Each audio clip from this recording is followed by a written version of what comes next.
We have had a lot of discussions as a product organization recently about what does it mean to fail fast? What does that look like? How does that show up? One of the observations that I made to myself when we were having that conversation is I think that they needed to hear from me that failing was expected and it was okay. So as a leader, that was a lesson for me because it's always been in my mind, coming up from being a product manager, I know everything doesn't work. Not that we're seeking out things that we know will fail, but we learn from those lessons. It's an intentional exercise to see the outcome. And when the outcome is not perfect, we modify the strategy, we take a different approach, and we go back to the drawing board. Well, Meg, thank you so much for coming on the podcast today. I'm super excited to have you. We've talked many times over the years, and I want to learn more about you. So why don't you give a quick introduction to yourself to the audience? Thanks, George. It's an honor to be here and talk with you today about something that it's so near and dear to my heart around product.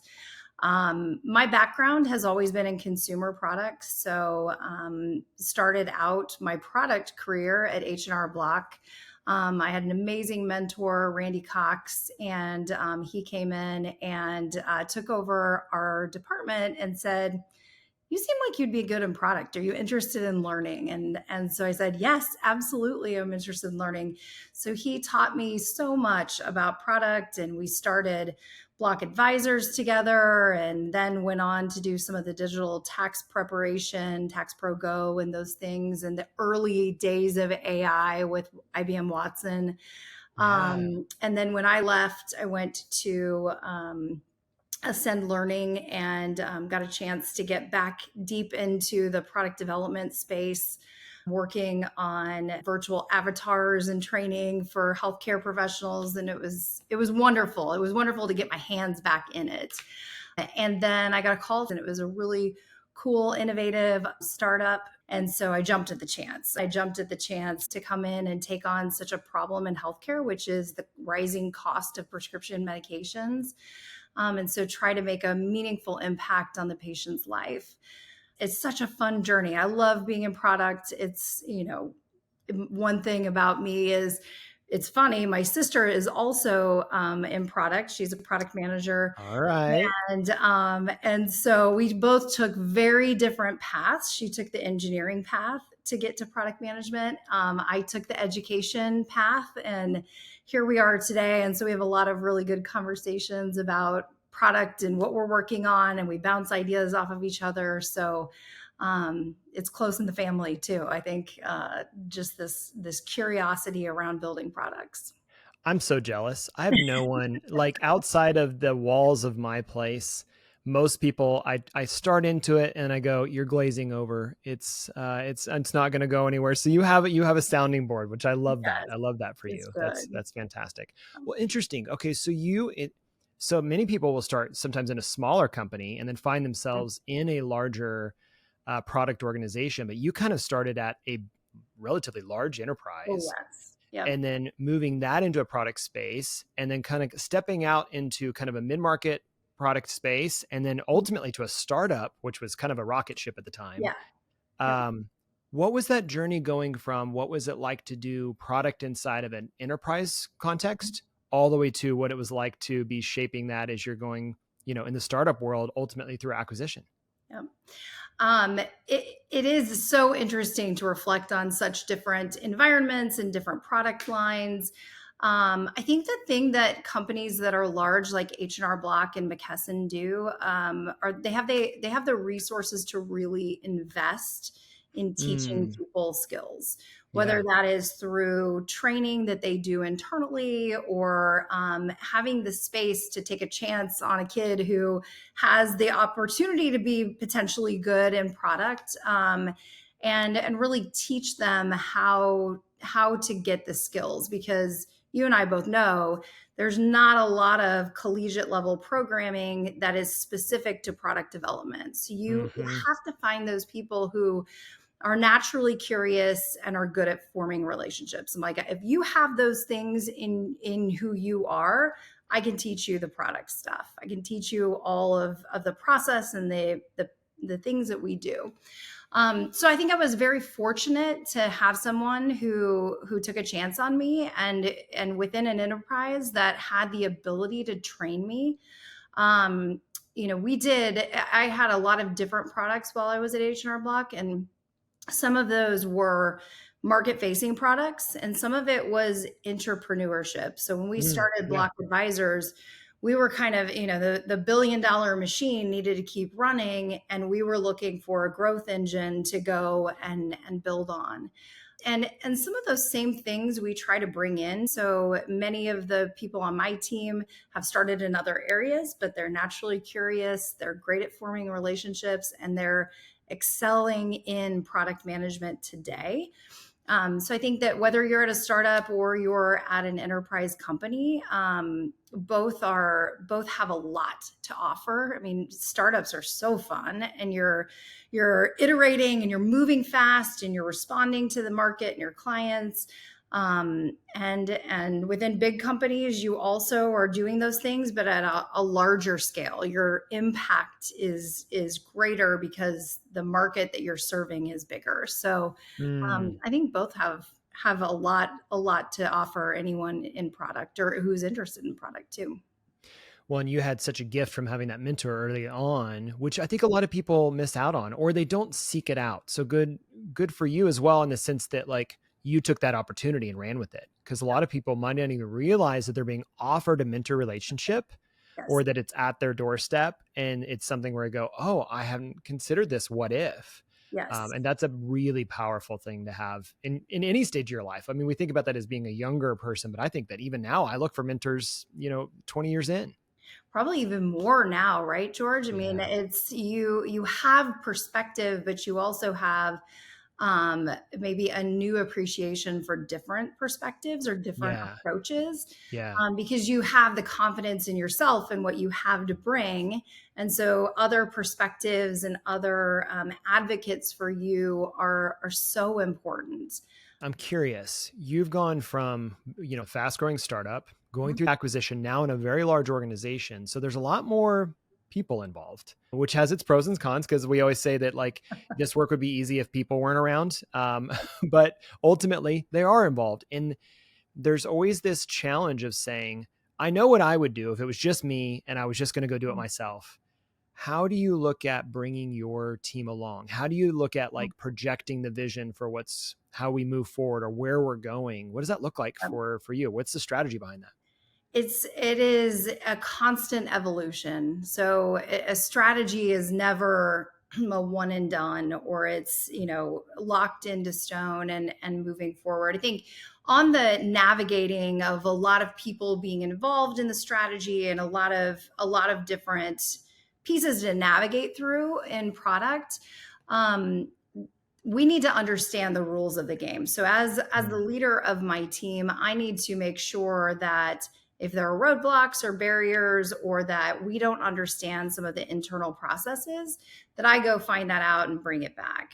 Mm. As we are crafting our strategy, um, our new leadership team was forming last year and sat down in October and really started working diligently on the strategy, because of the nature of forming as a team and wanting to make sure that across the leadership team there was cohesion and buy-in to the strategy.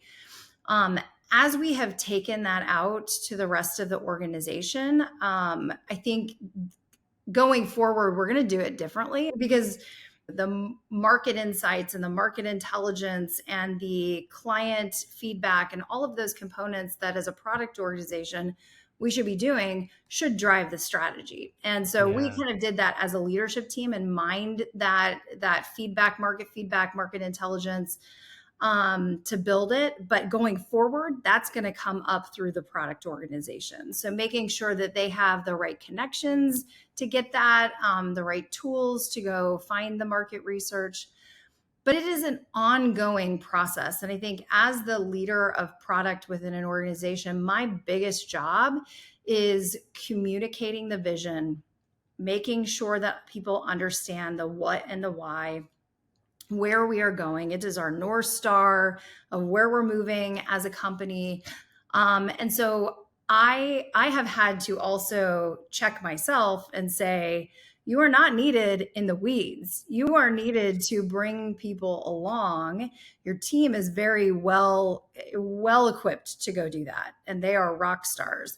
So let them do that piece, but make sure that across marketing, legal, all of the other pieces of Cover My Meds and McKesson, they understand where we're going. Yeah.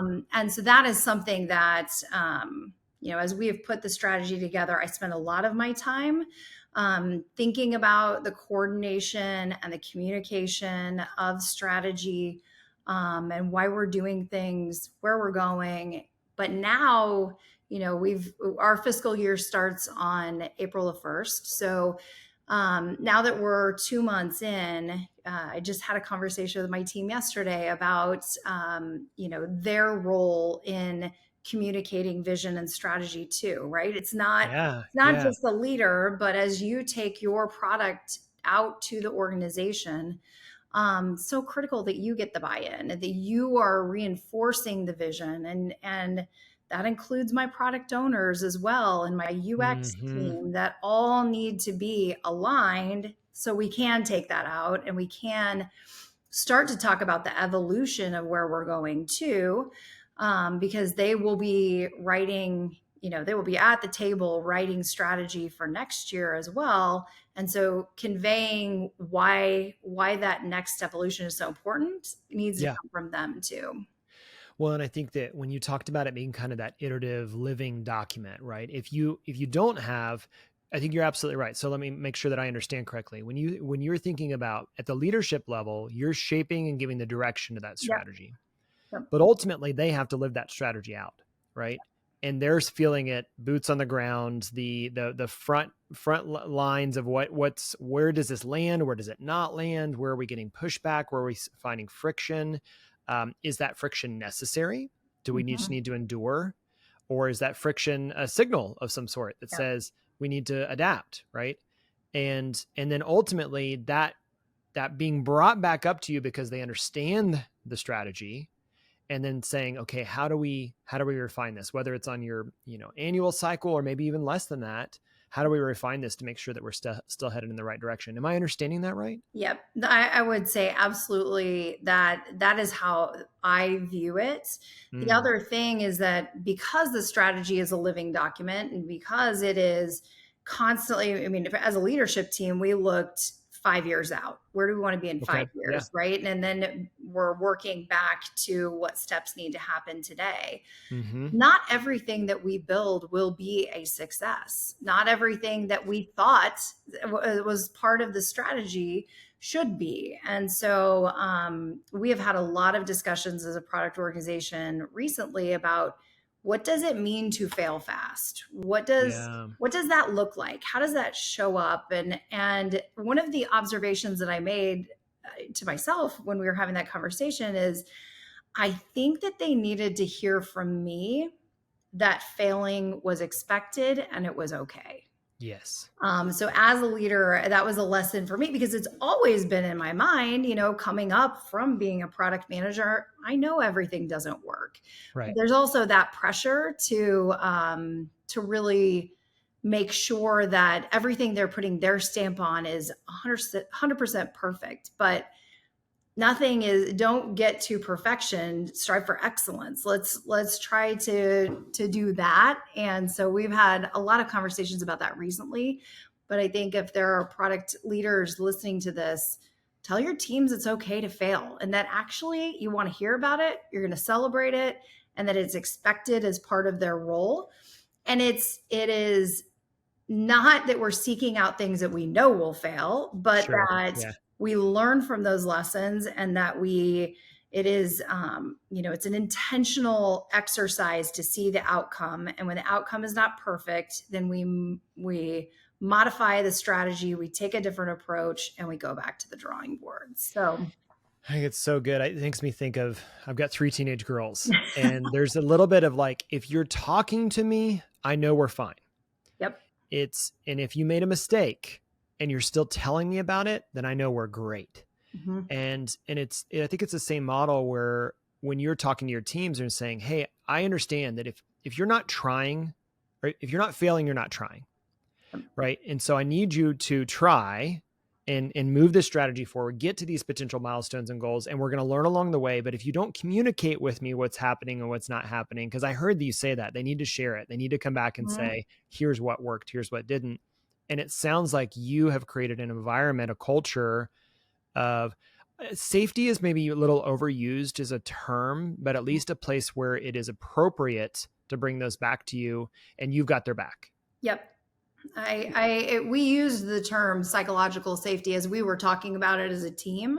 Yeah. And I agree, George. I think that oftentimes that is overused. And in this case, I think that was what I was observing from my team Yep. is they needed me to show up in that way for them to say, all right, we've got this. We've always known, we've heard her say it, but the intention behind the conversation was I think authentic. And so we had a very productive discussion about it, and a lot of, I think, good energy on the team around, okay, let's ski hard. And when we ski hard, we're going to fall down and that's okay. I just recently learned to ski at 42 years Oh old, my goodness. way too late in life to learn to ski. And Oh, now I know what you're talking about in that analogy because I went for it a few times trying to prove myself to my kids. yes. And yeah, it's both dangerous and exhilarating all at the same time. Yeah. Yes. My kids have definitely surpassed my skiing ability. Now I am the opera leader of the family, Yes. the chief Yes. officer. And so I So good. hold down the table at opera ski for everyone. Good for you. Good for Yeah. you. I'm curious as you've had those conversations about shifting to because you've kind of said we were doing strategy in a particular way and we're trying to kind of move ourselves to a new way in some ways, or at least an evolved way of doing it. What are some of the frictions that you've come up with? I mean, change is hard no matter what. And what Yeah. it sounds to me like is you're inviting people into even a higher rate of change, maybe. Oh, absolutely. And I mean, a huge shout out to our team over the past 3 years of a lot Mm, of changes internally at our company and how we do things, what we do. The world of healthcare evolves every single day. And when you overlay that with technology and healthcare and what is going on, we have to bring new products into our portfolio because yeah. the market need is driving it. Hmm. And it is, as any product team, we are looking for those things that are unmet, that we have the right to play in those spaces. And our new structure with McKesson gives us a lot of areas to go explore, Yeah. partnering and working through their product teams and bringing some of their components in to make a more well-rounded product.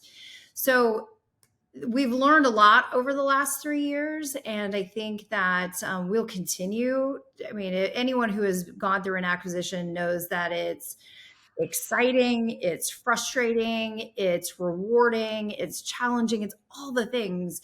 So getting the team back focused on our mission, our vision, where we're going, and how the new ways of building product, like what products we will build, will benefit our customers as well as our members and our patients.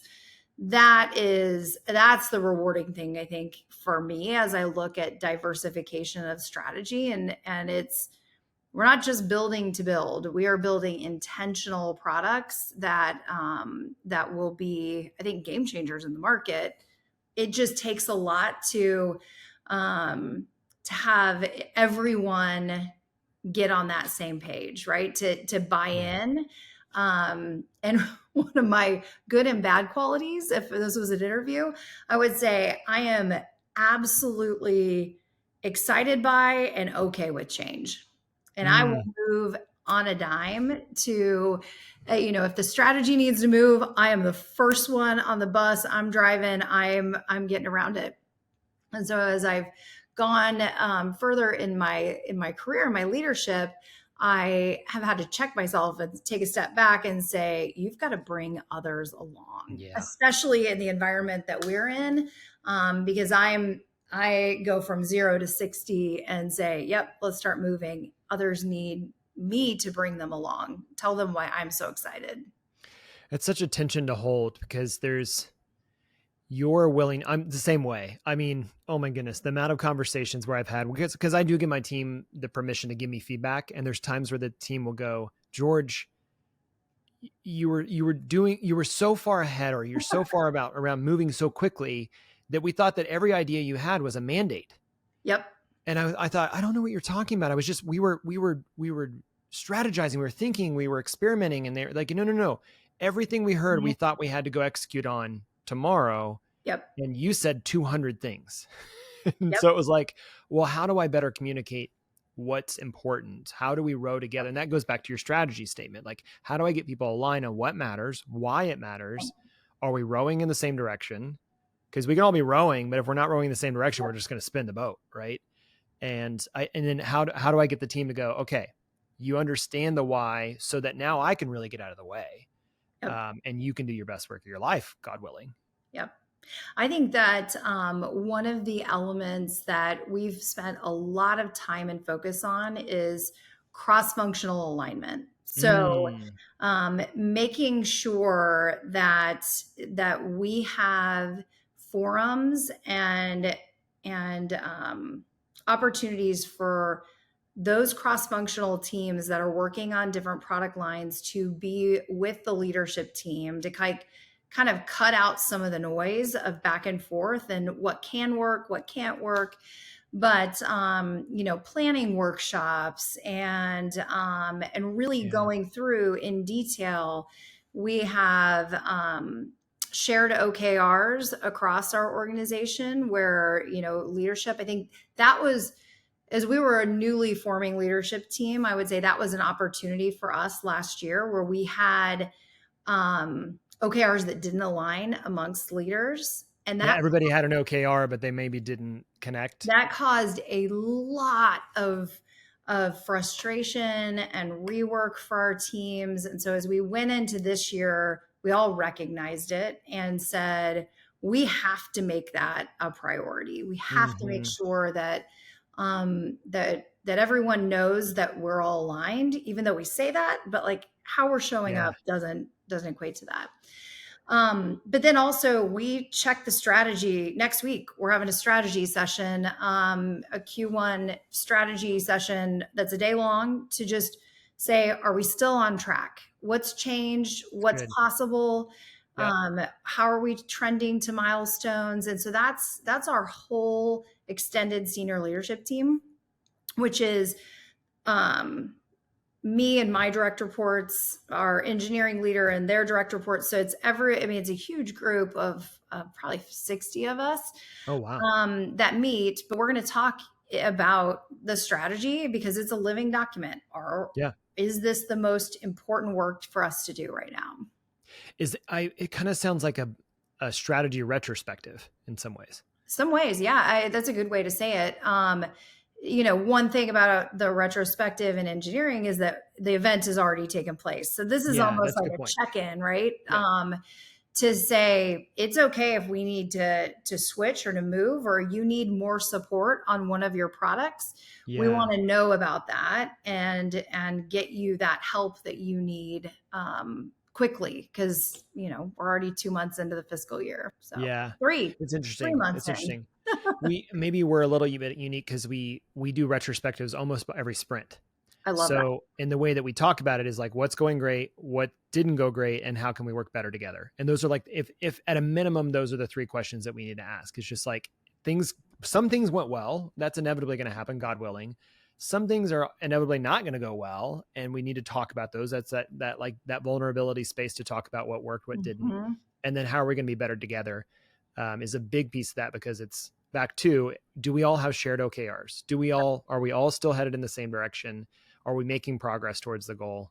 Oh, it's so good. I love I that. would love to be a fly on the wall in that room of 60. That'd be great. I think it will be good. It's our first one of the year, so Yeah. I'm sure it won't be perfect, and that's okay. Sure. I Yeah. actually would like that better because sometimes it flows better.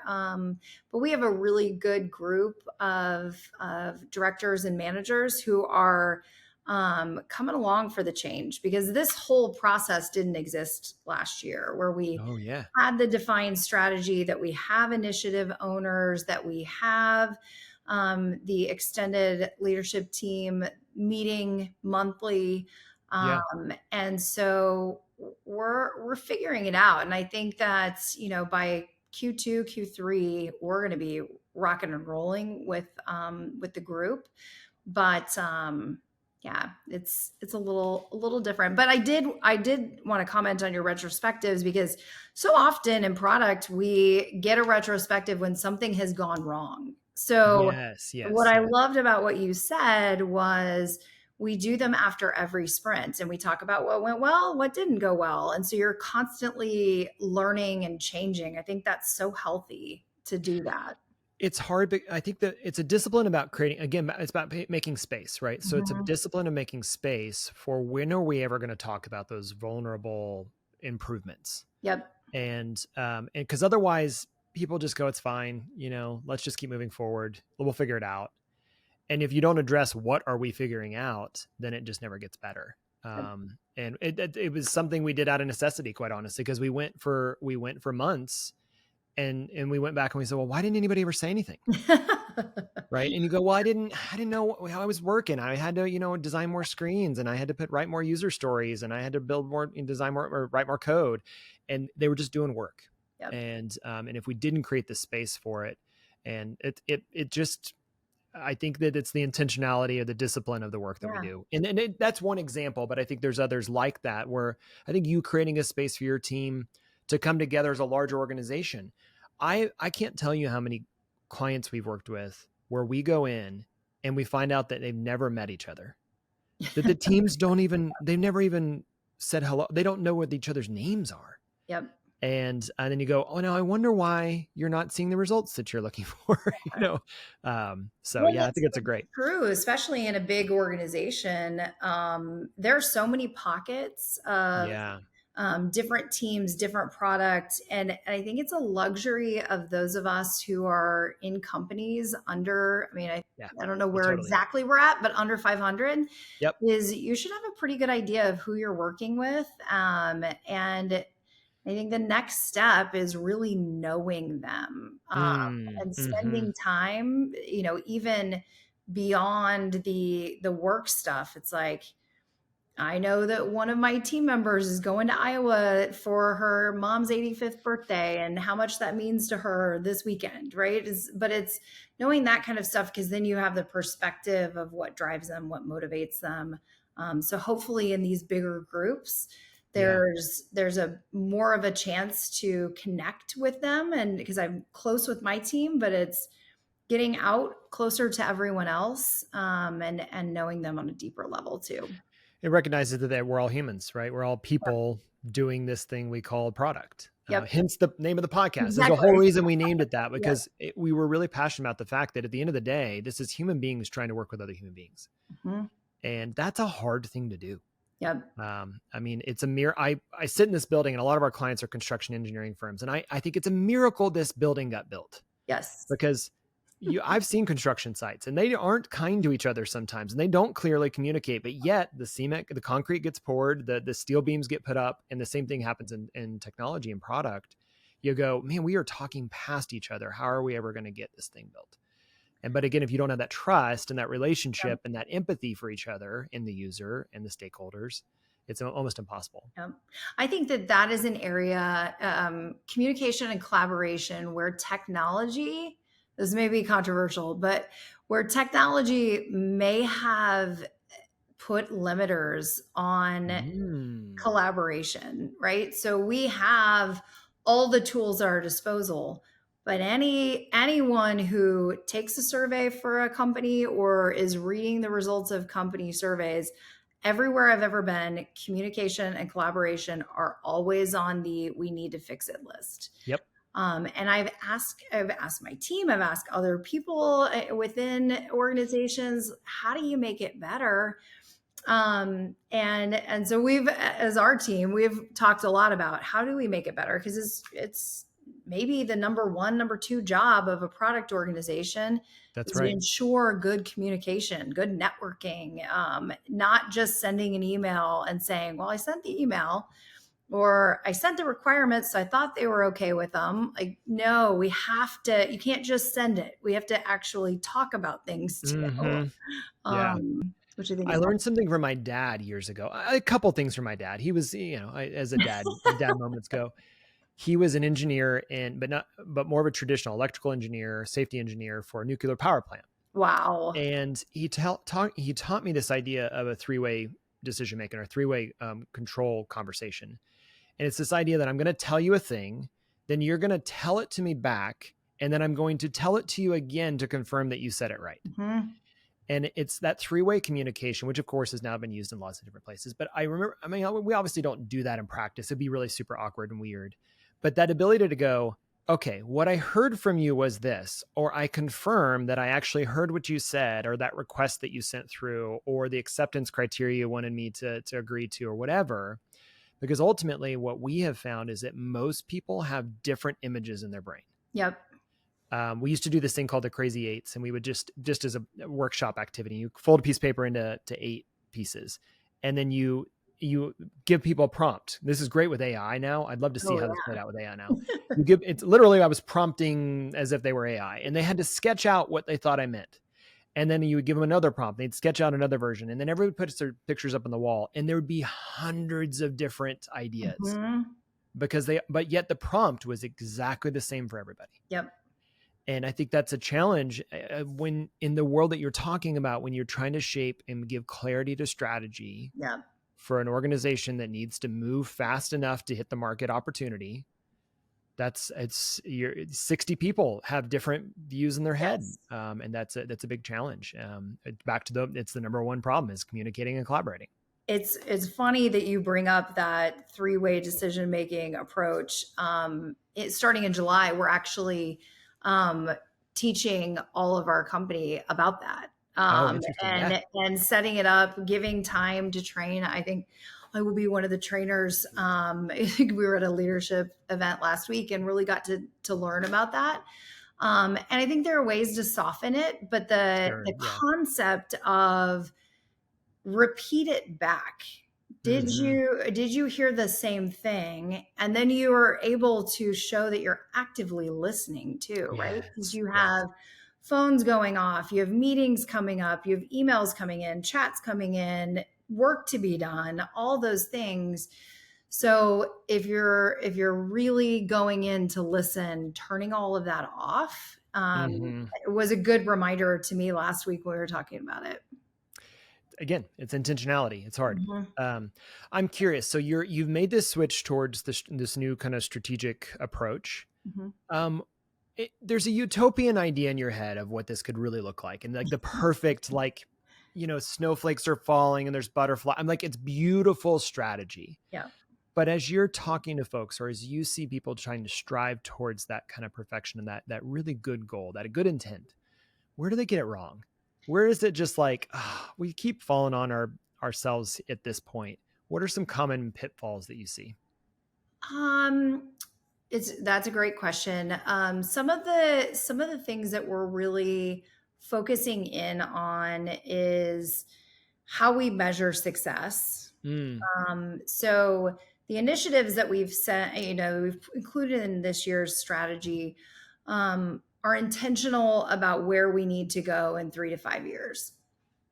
As the teams are taking those on, the guardrails are theirs to determine how they are going to go solve the problem. So the problem came in on the strategy. How they get there is what each of my leaders should be working on.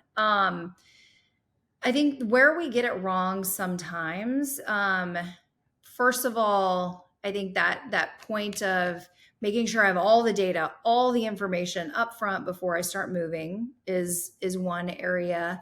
Um, common common prioritization. We use a scoring matrix. There are a million of Oh them. I yeah. think Yeah. it's so important to work on the most valuable, lowest level of effort work first. That is not a new concept, but how you get there and get teams aligned on that is what we're working through. And I think the final thing is not setting up success criteria or success measurements in a really clear way up front and Oh yeah. monitoring that Yeah. after. So that learning cycle that kind of runs along the bottom of all of product development, whether you're learning market insights, you're learning client insights, you're learning what the technology does, you have to set your measurements of success for that and then go back and report out on, okay, did it work? Did it Yeah. not? Yeah. And learn from that. I think it's great. We do these workshops, and as we wrap up, we call them commitment workshops at the end, Yes. because at the end you're like, you have to commit to a thing, and we Mhm. can hold you accountable to the things that you've committed to. So that's brilliant. Okay, well, I want to shift gears just a little bit as we land the plane here. What Looking ahead, the world's changing very fast. Mhm. What's something that's getting you very excited about? What do you see ahead that you're going, oh, this has legs, and I'm excited to be here for it? I think that it's a very common answer, but I am very excited by what AI can do Yeah. for healthcare.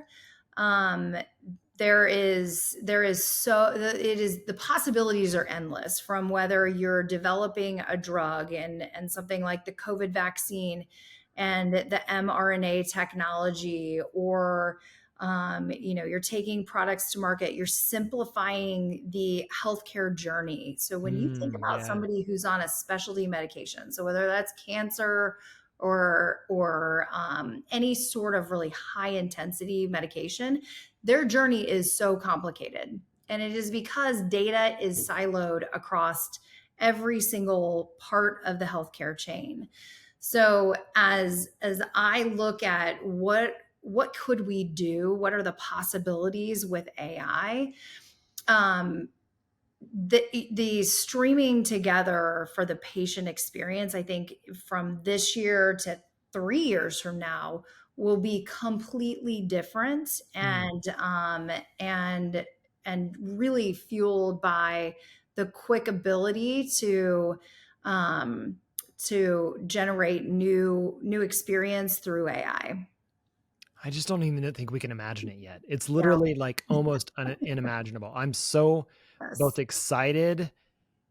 I don't know if anxious is the right word, but it's like I'm so on the edge of my seat to see what's going to happen. Yep. Yeah. Me too. And I think it's constantly trying it, using it in your day-to-day Right. life. Um, they haven't figured it out yet either, right? It's not great for the environment. It's not great for Well, I need some. to bring my dad needs to bring nuclear power back into the Yes. table. Yes, exactly. We need your dad. So I think there's a lot to work through it, but especially in product, Yeah. it is not necessarily that the solution to your problem is AI, but that Hmm. AI can help you to get through all of the data faster. That's right. So being a good prompter is important. I think it's great. Meg, I always love chatting with you. I feel like every time we get a chance to get together and chat, we can go anywhere and camp around that and nerd out for a little while. So I really enjoyed this conversation. I want to roll out the red carpet for you. Where can people learn more about you, get connected to you, and see what you're doing in the world? Yeah, absolutely. So LinkedIn is the best place to connect with me. I would love to hear what others are doing, or talk through any things that some of the pain points you heard me express here. If you've figured it out, please let me know, because we are constantly looking at how do we change things, how do we make it better. You're definitely one of the most curious learners I know, and I always say this, but I really mean it. Like, thank you for doing intentional work. There's a reason that when we bring people on the podcast, I've had other people that have wanted to come on, and I've thought, I don't really want to talk to you because I can tell that you're just doing this to check a box. But then you talk to people and you're like, I am passionate about this work, and I know that's you. So thank you for doing such intentional work, and thank you so much for coming on the episode. Thanks for inviting me. It's been a pleasure.